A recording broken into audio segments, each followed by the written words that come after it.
এখনো তো অন্তর্বর্তীকালীন সরকার, তাই না? এখন কি বিএনপি সরকার না, এখন কি জামাতের সরকার না, না এবি পার্টির সরকার? না। কিন্তু আমরা সকলেই বিভিন্ন পদ পদবি পদায়ন নিয়ে খুব ব্যস্ত হয়ে গেছি।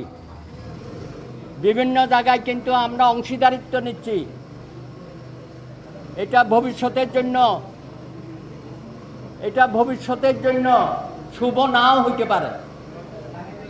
আমাদেরকে অপেক্ষা করতে হবে। একটা রাজনৈতিক সরকার, সুষ্ঠু নির্বাচন, যেটা আমাদের মূল দাবি ছিল,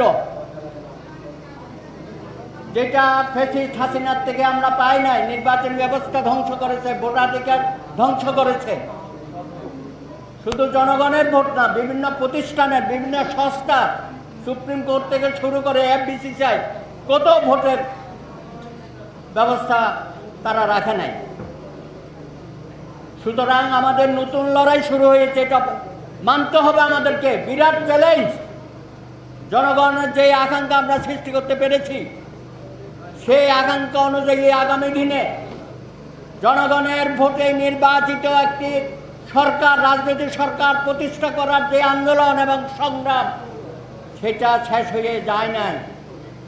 সুতরাং অনেক চ্যালেঞ্জ। আমাদের নতজানব পররাষ্ট্রনীতি সম্পর্কে আপনারা জানেন। স্বপ্না দাস, ফেলানি, এসব বিষয়ে, বিডিআর হত্যা, বর্ডারে, এই ব্যাপারে কোনোদিন আমাদের বিগত সরকার কথা বলতে পারে নাই। কিন্তু এই সরকার মেরুদণ্ড সোজা করে জবাবদিহি চেয়েছে। বন্যার পানিতে আমাদেরকে ভাসিয়ে দেওয়া হলো 12টি জেলা, জবাবদিহি চাওয়া হয়েছে। সুতরাং আমাদেরকে মনে রাখতে হবে, সবাই যে বলছে সংস্কার সংস্কার, ভাই সংস্কার তো আমরা যুগপৎ আন্দোলনে যারা ছিলাম 31 দফা তো আমরা দিয়েছি। রাষ্ট্রের বিভিন্ন জায়গায় ঐক্যবদ্ধভাবে আমরা দিয়েছি। সেটাই হলো আমাদের জাতীয় সনদ।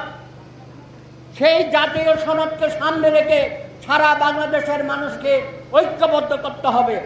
এখনো পর্যন্ত প্রেতাত্মারা, স্বৈরাচার, প্রতি স্বৈরাচারের প্রেতাত্মারা আনাচে কানাচে ঘুরে বেড়াচ্ছে। সমাজের সর্বস্তরে, উচ্চ আদালত থেকে শুরু করে সব জায়গায় তাদের বিচরণ আছে। তাদেরকে চিহ্নিত করে, তাদেরকে প্রশাসন থেকে শুরু করে, পুলিশ থেকে শুরু করে, বিজিবি থেকে শুরু করে, বিশ্ববিদ্যালয়, কলেজ, যে যেখানে আছে, তাদেরকে যাতে ষড়যন্ত্র করতে না পারে, আনসার থেকে শুরু করে সব জায়গায় আমাদেরকে ঐক্যবদ্ধভাবে এই সরকারের প্রতিটা কাজের সাথে সহমত পোষণ করে সহযোগিতার হাত বাড়াতে হবে। যে কোনো বিপদে আপদে আমাদেরকে তাদের পাশে দাঁড়িয়ে এই সরকারকে সহযোগিতা করতে হবে। আপনাদের আরেকটি কথা বলি ভাই, একটি দলকে আপনারা এখানে ডাকেন নাই। আমি বলছিলাম এত দল ডাকছেন, একটা দলকে ডাকেন নাই কেন? সেই দলটি হচ্ছে জাতীয় পার্টি। এত জামাই আদর কিসে? এরশাদকে 9 বছরে আমরা পতন করলাম, সেই এরশাদকে কোলে তুলে নিল। গত 17টি বছর সেই জাতীয় পার্টি